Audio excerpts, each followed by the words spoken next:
বিসমিল্লাহির প্রিয় বন্ধুগণ, আসসালামু আলাইকুম। আপনারা জেনে থাকবেন শুক্রবার জুমার নামাজের পর আমি আমার যে ভেরিফাইড ফেসবুক অ্যাকাউন্টটি আছে সেটাকে আমি ডিসেবল অবস্থায় পাই। পরবর্তীতে আমি জানতে পারলাম শুধু আমার আইডি না, বাংলাদেশি জাতীয়তাবাদপন্থী অসংখ্য অ্যাক্টিভিস্টের আইডিকে ডিসেবল করে দেওয়া হয়েছে।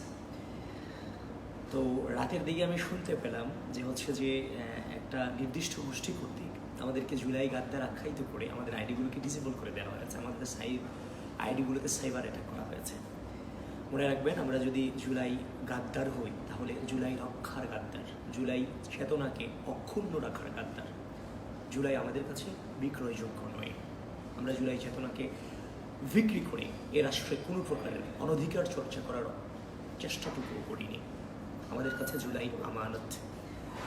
আপনারা যে বা যারাই এই রাষ্ট্রে অনৈক্যগুলো সৃষ্টি করার চেষ্টা করে যাচ্ছেন ক্ষুদ্র স্বার্থে, আমি আপনাদেরকে আহ্বান করব এই ধরনের নোংরামি থেকে আপনারা সরে আসেন। আপনাদের কাছে অনুরোধ থাকবে এটা। দেখেন, আমরা জুলাই সনদ যে পক্ষে আমরা যে না প্রচারণা করেছি, আমরা তো জুলাই সনদের বিপক্ষে না প্রচারণা করি। আমরা বলেছি যে একটা জাতীয় নির্বাচনের আগে আরেকটা গণভোটের মধ্য দিয়ে জাতীয় নির্বাচন বাস্তবায়ন করা বাংলাদেশ প্রেক্ষাপটে কোনোভাবেই এই মুহূর্তে সম্ভব না। সুতরাং জাতীয় নির্বাচনের আগেই গণভোট বাস্তবায়ন করতে গেলে জাতীয় নির্বাচনকে বন্ধ করে দিয়ে রাষ্ট্রকে একটি অকার্যকর পরিস্থিতিতে নিয়ে যাওয়ার একটা গোষ্ঠী অপচেষ্টায় লিপ্ত আছে। আমরা সেটার বিরুদ্ধে না বলেছি। আমরা তো চাই নির্বাচনের দিন একই সাথে গণভোট হবে এবং জাতীয় সংসদ নির্বাচন হবে।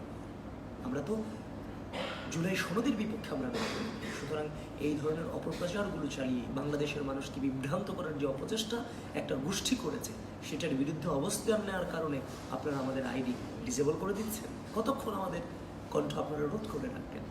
এই ধরনের অপচেষ্টা করে কিংবা এই ধরনের নোংরামি করে কণ্ঠ বন্ধ করার কোনো সুযোগ নেই। বাংলাদেশের প্রশ্নে আমরা আপোষহীন ছিলাম এবং বাংলাদেশের প্রশ্নে সামনেও যে কোনো পরিস্থিতির মোকাবেলা করে আপোষহীন থাকবো ইনশাআল্লাহ। আপনাদেরকে আহ্বান করবো নোংরামি থেকে দূরে থাকুন।